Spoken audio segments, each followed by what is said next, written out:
오늘 11월의 마지막 주일을 맞아 하나님의 전에 나오신 모든 분들을 주님의 이름으로 사랑하고 축복합니다. 잘 오셨습니다. 오늘 이 시간에는 우리가 함께 봉독한 신약성경 베드로전서 1장 13절에서 22절 말씀을 중심으로 해서 믿음은 결과가 아닌 과정입니다 라는 제목으로 잠시 함께 은혜를 나눠보려고 합니다. 구원은 결과입니다. 구원은 결과예요. 구원이라고 하는 건 결과입니다. 그것은 확정된 거예요. 그런데 이 구원이라고 하는 것을 누가 받을지는 몰라요. 그런데 중요한 건 성경에서 말씀하길 하나님께서 이미 태초 전에 구원받을 자들을 정해 놓으셨다는 거예요. 그래서 오늘 이 자리에 계신 분들은 저를 포함하여 이 자리에 계신 분들은 다 하나님 앞에 구원받은 자들입니다. 이건 결과입니다. 결과예요. 그래서 이 결과는 확정된 거기 때문에 절대 바뀌지 않아요. 그런데 믿음은 결과가 아니에요. 과정입니다. 왜냐하면 믿음이라고 하는 건 한결같지가 않아서 그래요. 성경에 나와 있는 많은 믿음의 선조들이 있습니다. 우리는 그 믿음의 선조들을 보면서 그들의 믿음을 닮아가려고 합니다. 그런데 그들이 믿음이 좋다라고 하는 것도 성경에 기록되어져 있는 결과입니다. 그런데 그 당시 믿었던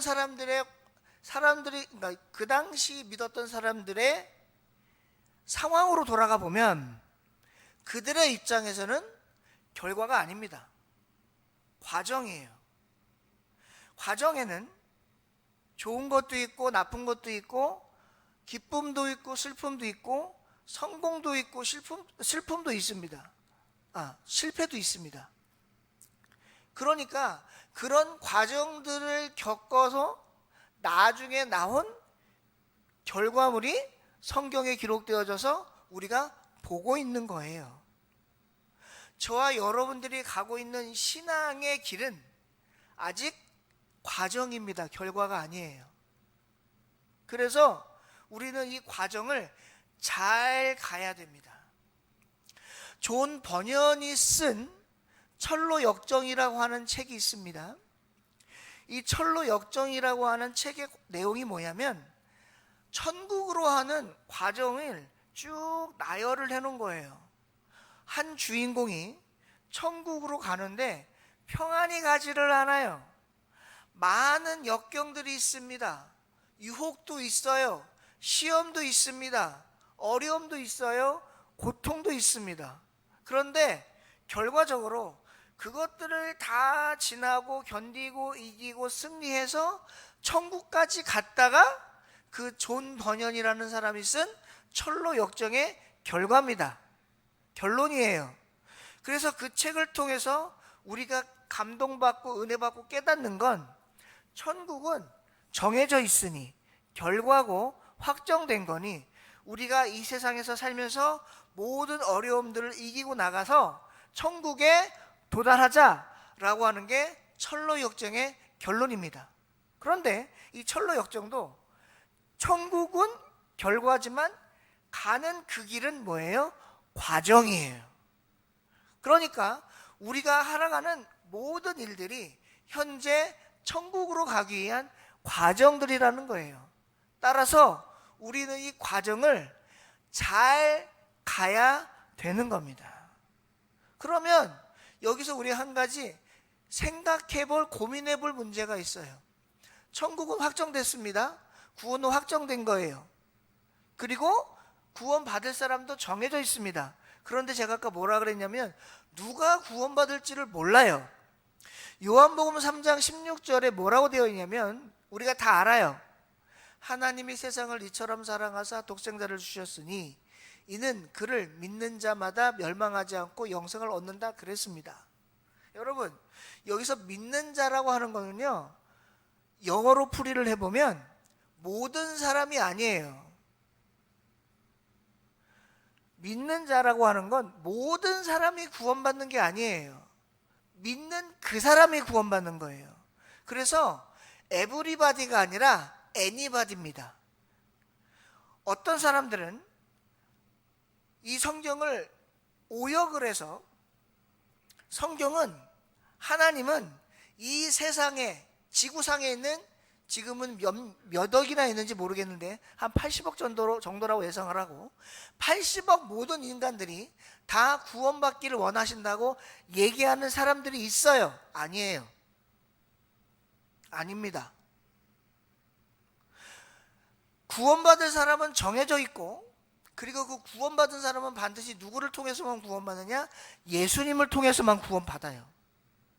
그러니까 요한복음 3장 16절에서 얘기하는 건 예수님을 통한 자만 천국의 결과물을 확정받을 수 있다는 겁니다. 따라서 우리는 천국의 확정을 받기 위하여 지금 예수 그리스도를 통해 구원받은 자리라는 것이 성경에서 얘기하는 지론이에요. 그러면 여기서 우리가 뭘 고민을 해봐야 되느냐? 내가 구원받은 자라면, 내가 하나님을 믿는 자라면, 예수 그리스도를 통하여 천국에 확정된 자라면, 그러면 그걸 내가 어떻게 보여줄 수 있느냐는 거예요. 어떻게 보여줄 수 있느냐는 거예요. 여러분, 믿음이라고 하는 건요, 추상명사입니다. 믿음이라고 하는 건 명사인데 그냥 명사가 아니라 추상명사예요. 추상명사라는 건 무슨 말이냐? 형상이 없어요. 형상이 없어. 예를 들어 여기 컵이 있습니다. 컵도 명사입니다. 그런데 이것은 추상명사가 아니에요. 왜? 컵은 눈에 보이잖아요. 그런데 눈에 보이지 않는 명사들이 있습니다. 사랑, 희망, 바람, 공기, 뭐 이런 것들은 눈에 안 보여요. 그런데 이건 뭐예요? 이것들이 뭐예요? 품사로 따지면 명사란 말이에요. 눈에 보이지 않는 명사. 눈에 보이지 않는 추상명사. 그러니까 이 믿음이라고 하는 것도 추상명사예요. 근데 중요한 건 뭐냐면 이 추상명사를 우리가 뭘로 바꿔야 되느냐? 이 컵처럼 물질명사로 바꿀 수가 있어야 되는 거예요. 물질명사로 바꾸려면 뭘 잘해야 되느냐? 믿음의 길을 잘 가야 돼. 이게 굉장히 중요한 거예요. 다 믿음 있다 그래요. 다 예수님 믿는다 그래요. 그런데 죄송합니다, 이렇게 말씀드려서 목회자의 입장에서 보면 다 예수 잘 믿는 것 같지가 않아요.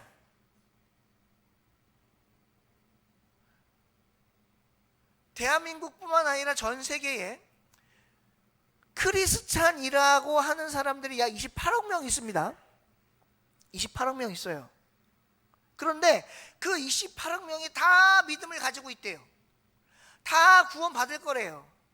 다 하나님 믿는데요. 교회 다닌대요. 예배 드린대요. 그런데 목회자들이 볼 땐 그 믿음이 다 똑같지가 않아요. 분량도 다르고 크기도 다르고 영양도 다르고 가지고 있는 믿음의 색깔도 다 달라요.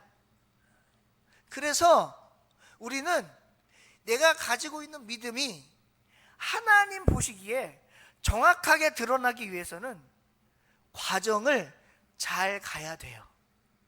오늘 베드로전서 1장 13절에서 22절에 있는 말씀은 사도 베드로가 네로 황제가 즉위하던 시절, 박해가 시작될 무렵 기독교인들에게, 당시 로마에 있는 그리고 전 세계에 퍼져 있는 기독교인들에게 보내는 편지인데요.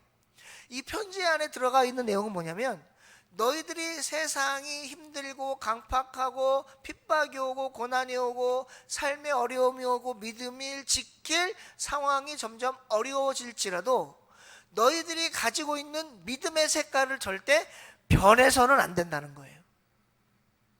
제가 한번 질문해 볼게, 대답을 해보세요. 어려운 질문 아니에요. 우리 성도님들은 본인이 가지고 있는 믿음의 색깔이 무슨 색이라고 생각을 하세요? 김징수 권사님은 무슨 색일 것 같으세요? 본인이 갖고 있는 믿음의 색깔이.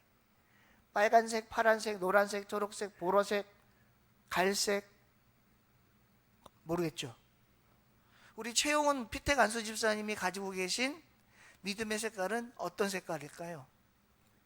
오렌지 색깔. 그 본인이 좋아해서 그래요.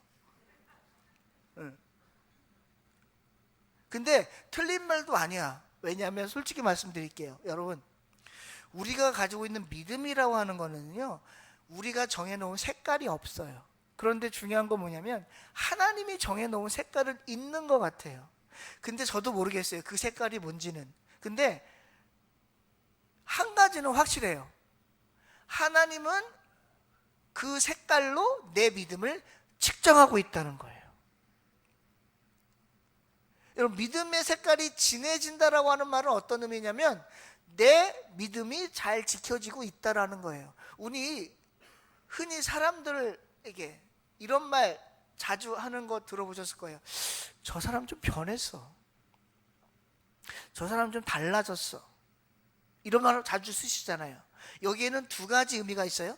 좋은 의미가 있고 나쁜 의미가 있어요. 좋은 의미로 변했다는 말이 있고 나쁜 의미로 변했다는 말이 있어요.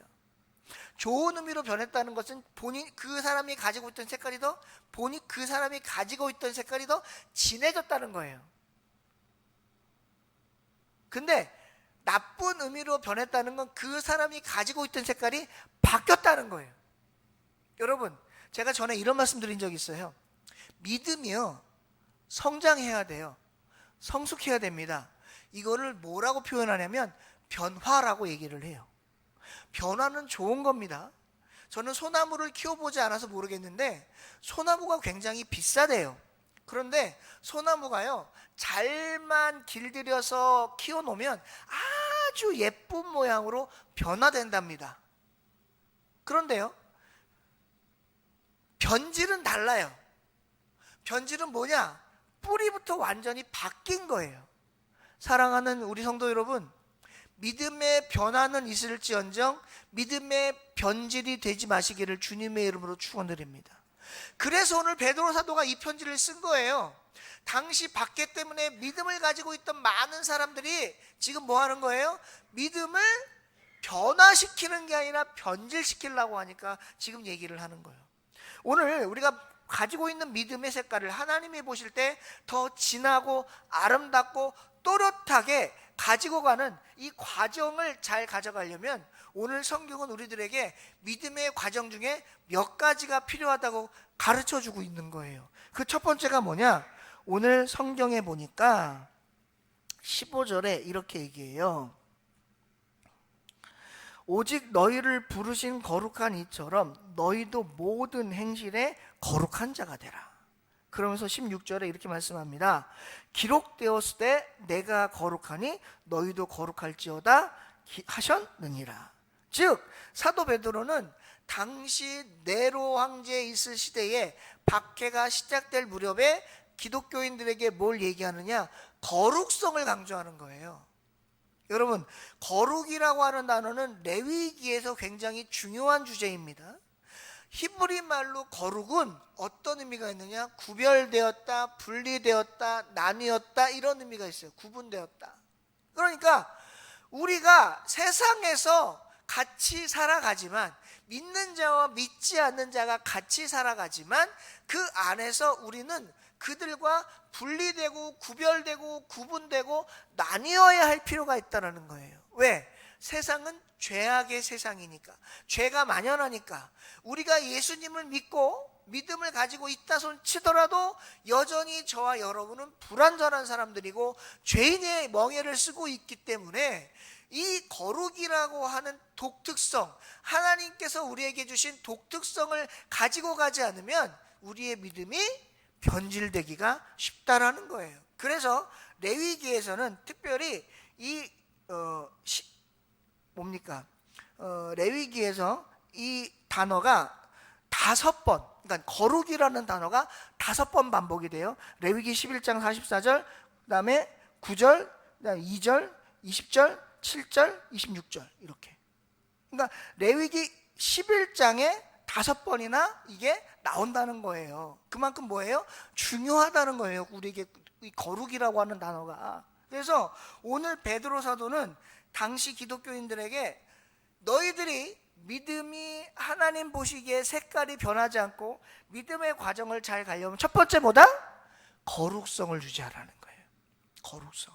여러분, 저는 우리 성도님들이 이 세상에서 하나님이 주신 구별성을 가지고 늘 거룩한 삶을 살아가시기를 주님의 이름으로 축원드립니다. 두 번째는 뭐냐? 오늘 성경에 보니까 이렇게 얘기합니다.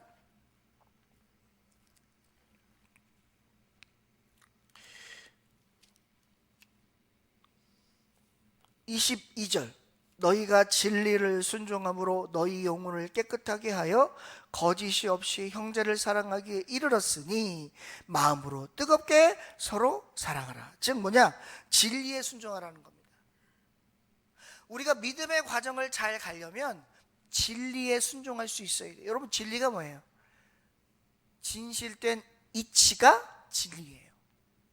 진실된 이치는 뭐밖에 없어요? 하나님 말씀밖에 없어요. 우리에게 진리는 하나님 말씀밖에 없음을 우리는 절대 잊지 말아야 합니다. 이 말씀을 우리는 순종해야 되는데 어떻게 순종하느냐? 절대 순종해야 돼. 절대 순종. 왜 이 말씀을 베드로 사도가 했느냐? 당시 기독교인들이 말씀을 지키질 않아요. 여러분, 하나님께서 우리에게 주신 말씀이 많아요. 성경에 1186장이라고 하는 신약과 구약 전체 장수를 합하면 1186장인데 이 1186장이라고 하는 이 장수 안에 하나님이 우리에게 주신 말씀이 얼마나 많겠어요. 그런데 이 말씀을 솔직히 다 못 지키죠. 못 지켜요. 그러나 오늘 베드로 사도가 얘기하는 건 뭐예요? 그 가운데서 하나님이 나에게 주신 참 진리가 무엇인지를 깨달으라는 거예요. 그걸 깨달으라는 거예요. 그래서 그 진리를 순종하라는 거예요. 그것이 믿음의 뭐예요? 과정이라는 겁니다. 믿음의 과정. 오늘 교회 나오셨어요. 이것도 믿음의 과정이에요. 하나님께 기도합니다. 믿음의 과정입니다. 하나님의 맡겨주신 직분 사명 감당합니다. 그것도 믿음의 과정인 거예요. 왜? 그게 다 뭐 하는 거니까? 하나님 말씀에 순종하는 거니까. 계시록 2장 10절에 뭐라 그래요? 너는 죽도록 충성하라. 그리하면 생명의 관을 너에게 주리라. 우리는 생명의 관을 얻기 위한 것이 아니라 하나님이 나에게 주신 믿음을 지키기 위하여 충성하는 줄로 믿습니다. 그 결과물이 뭐예요? 그게 멸류관이에요. 그게 생명의 관이고 그게 천국이고 그게 구원이란 말이에요. 그래서 오늘 저와 여러분은 이 진리의 순종함으로 믿음의 과정에서 절대 벗어나지 않기를 간절히 소망드립니다. 세 번째는 뭐냐? 오늘 성경에 뭐라 그랬냐면 이렇게 말씀하셨어요.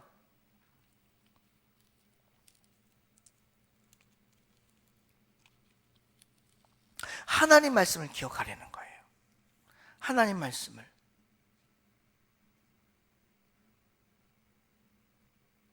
사랑하는 성도 여러분, 하나님 말씀을 기억하는 게 왜 중요합니까? 하나님 그 신명기에 보시면 모세가 이스라엘 백성들에게 이렇게 얘기합니다. 이스라엘아 들으라. 이렇게 얘기하거든요. 근데 이 들으라는 게 뭘 들으라는 거냐면 하나님 말씀을 들으라는 거예요. 근데 하나님 말씀을 듣는데 그냥 듣지 말고 미간에 새기고 손목에 메고 문에다 쓰고 이렇게 하라는 거예요. 왜? 잊지 말라고. 여러분, 하나님 말씀을 왜 잊지 말아야 됩니까? 우리는 연약한 존재이기 때문에 그래요. 하나님 말씀이 나를 붙잡고 있기 때문에 내가 믿음을 지킬 수 있는 거지, 말씀이 나를 벗어나면 우리는 믿음을 지킬 힘이 없다는 거예요. 요한복음 1장 1절에 뭐라 그래요? 태초에 말씀이 계시니라. 이 말씀은 하나님과 함께 계셨으니 곧 말씀이 하나님이시니라. 그러니까 말씀을 기억하라는 거 결국 누구를 기억하라는 거예요? 하나님을 기억하라는 거예요. 그것이 우리가 믿음의 가정에 중요한 요소다, 그런 말입니다. 사랑하는 성도 여러분, 우리가 주일날 나와서 예배드리면서 가장 많이 할애하는 시간이 뭐예요? 말씀 듣는 시간이에요. 우리가 말씀 듣는 시간을 왜 가장 많이 할애하고 이 시간에 우리가 집중합니까? 이것이 우리의 영을 살리는 길이기 때문에 그렇습니다. 이 말씀, 성경이 뭡니까? 말씀이에요. 우리가 이 성경을 왜 읽습니까? 하나님 말씀이니까. 우리가 성경을 보는 이유가 뭡니까? 하나님 말씀이니까. 우리가 이 성경에 나와 있는 이 모든 것들을 지키려고 하는 이유가 뭡니까? 하나님 말씀이니까. 하나님 말씀이기 때문에 우리가 지키려고 하는 거고, 외우려고 하는 거고, 읽으려고 하는 거고, 들으려고 하는 거고, 기억하려고 하는 거예요. 오늘 사도 베드로는 얘기합니다. 너희들은 말씀을 기억하라. 사랑하는 성도 여러분, 믿음의 과정에서 중요한 게 뭐예요? 세 번째, 말씀을 기억하라는 거라는 사실을 잊지 마셨으면 좋겠습니다. 그 다음 네 번째는 뭐냐? 오늘 17절에 보니까 이렇게 얘기하세요. 외모로 보시지 않고 각 사람의 행위대로 심판하시는 일을 너희가 아버지라 부른즉 너희가 나그네로 있을 때를 두려움으로 지내라는 거예요. 이 말의 의미가 뭐냐면 이겁니다. 하나님은 외모를 보지 않으시니 뭐를 지켜라? 내 마음의 중심을 지켜라. 여러분, 사람이 변하는 이유가 뭐예요? 마음이 흔들려서 그래요. 여러분, 우리가 흔히 그런 말 하잖아요. 초심을 잃지 말아라. 초심을 잃지 말아라. 우리가 믿음을 잘 지키려면 뭘 잊지 말아야 되느냐? 내가 처음에 예수님 만났던 때를 잊으면 안 돼요. 내가 처음에 말씀의 은혜 받았던 때를 잊으면 안 돼. 내가 처음에 하나님 만났던 때를 잊으면 안 돼요. 내가 처음에 교회에 나왔던, 처음 믿음 가졌던 그 뜨거운 열정 때를 잊으면 안 돼요. 여담입니다. 그건 제 얘기예요. 제가 집회 가거나 다른 데 가서 설교할 때마다 가끔씩 하는 말이 있어요. 성도들한테. 여러분, 저는 초심을 잃지 않으려고 늘 첫 마음을 기억합니다. 11살 때 목사 되려고 했던 그 마음, 처음 신학대학교 들어갔을 때 그 마음, 처음 전도사 사역했을 때 그 마음, 그리고 처음 신대원 들어갔을 때 그 마음, 강도사 인허 받았을 때 그 마음, 목사 안수 받았을 때 그 마음, 처음 부목사 시작했을 때 그 마음, 첫 단독 목회 시작할 때 그 마음을 잊지 않으려고 합니다 라고 말씀을 드려요. 왜 그럴까요? 내 마음이 해이해질까 봐, 내가 매너리즘에 빠질까 봐, 게을러질까 봐, 내가 이렇게 표현하면 좀 그렇지만 흔한 말로 술에 술 탄 듯 물에 물 탄 듯 되어버릴까 봐. 여러분, 믿음은요 절대 변하면 안 돼요. 변한다는 게 좋은 말로 성숙성장이지만 나쁜 말로 하면 변질되면 안 돼요. 믿음의 색깔이 옅어지면 안 돼요. 그래서 우리는 뭘 지켜야 되냐? 첫 믿음을 주셨던 그 마음의 중심을 지켜야 되는 거예요. 그래서 오늘 사도 베드로는 얘기하는 거예요. 당시 있었던 성도들에게, 너희들 지금 박해가 오지, 힘들지, 도망가고 싶지, 사람들에게 예수 믿는다는 표 안 내고 싶지, 그러면 안 돼. 첫 믿음을 잊지 마. 예수님을 만났던 그때를 잊지 마. 하나님은 외모를 보시지 않고 마음의 중심을 보시오. 너희 마음의 중심을 변질시키면 안 돼 라고 얘기하는 거예요. 그리고 마지막으로 베드로는 이 편지에서 당부합니다. 13절, 너희 마음의 허리를 동이고 근신하여 예수 그리스도께서 나타나실 때에 너희에게 가져다 주실 은혜를 온전히 바랄지어다. 사랑하는 성도 여러분, 마음의 허리를 동이고 근신하라는 건 흔한 말로 이렇게 표현할 수 있어요. 깨어 있어라. 깨어 있어라. 마태복음 25장에 10명의 처녀가 나옵니다. 신랑을 맞이하려는 10명의 처녀 중에 5처녀는 잔치에 들어갔고 5처녀는 못 들어갔어요. 뭐 때문에 그러느냐? 준비가 되어 있지 않아서 그래요. 깨어 있으라는 건 무슨 말이냐? 준비하라는 거예요. 여러분, 에이, 이만하면 됐지 뭐가 우리에게 가장 무서운 겁니다. 이 정도 신앙생활 하면 됐지 뭐가 우리들에게 가장 위험한 거예요. 거기서 안주하고 거기서 주저앉는 순간 믿음은 점점 변질되게 되어 있습니다. 왜 허리를 동이라고 했습니까? 긴장하라는 거예요. 왜 근신하여 했습니까? 몸의 힘을 빼지 말라는 거예요. 지금 어떤 힘을 빼지 말라는 거냐? 믿음의 긴장감을 놓지 말라는 거예요. 왜? 악한 영은 늘 우리의 약한 부분을 치고 들어오기 때문에 그렇습니다. 이것들이 믿음의 과정에게 굉장히 중요한 거예요. 이 믿음의 과정을 잘 거쳐 나가면 우리에게 준비된 구원이라고 하는 결과를 얻게 될 줄로 믿습니다. 여러분, 우리가 구원받지 못한다는 말이 아니에요. 천국에 못 간다는 말이 아닙니다. 제가 드리는 말씀 뭐냐면 하나님 앞에 하나님이 나에게 주신 믿음을 변하지 않고 변질되지 않고 온전한 믿음으로 가지고 가자, 그 말이에요. 그러니까 성경에서 많은 믿음의 선조들의 믿음을 배우자는 게 뭐예요? 그들이 그럼에도 불구하고 뭘 지켰다는 거예요? 믿음을 지켰다는 거예요. 한번 따라해 봅시다. 그럼에도 불구하고 믿음을 지켰다. 여러분, 우리 천국 가서 칭찬 들어야 되잖아요. 아유, 그럼에도 불구하고 믿음 잘 지켜? 나한테 왔구나. 수고했다. 사랑하는 성도 여러분, 우리에게 하나님께서 주시는 가장 큰 칭찬이 뭘까요? 잘 지켰다. 믿음 잘 지켰다. 그래서 천국에 왔다. 잘했다. 수고했다. 저는 그 말을 우리 모두가 주님 앞에서 들었으면 좋겠습니다. 구원은 결과입니다. 천국은 결과예요. 그러나 거기를 가기 위한 지금의 모든 것들은, 삶의 여정들은 믿음의 과정입니다. 그 안에는 어려움도 있고 아픔도 있고 나약함도 있고 또는 쓰러지기도 하고 뒤처지기도 하고 또는 시험에 들기도 하고 막 고난에 빠지기도 하고 할 거예요. 그럼에도 불구하고 그 가운데서 내 믿음의 색깔을 꿋꿋하게 지켜서 하나님이 내 믿음의 색깔을 정확하게 확인할 수 있도록 믿음의 과정이 힘들고 어려울지라도 잘 견디고 나가시기를 주님의 이름으로 축원드립니다. 성경에 예수님이 뭐라고 하셨어요? 우리가 가는 길은 넓은 길이 아니라 좁은 길이다. 좁은 길이다. 그 길은 협소하고 좁아서 가는 이가 많지 않다. 우리 그 길 가고 있는 거예요. 여러분, 믿음의 길이 원래 힘들어요. 믿음이라는 게 원래 고달퍼요.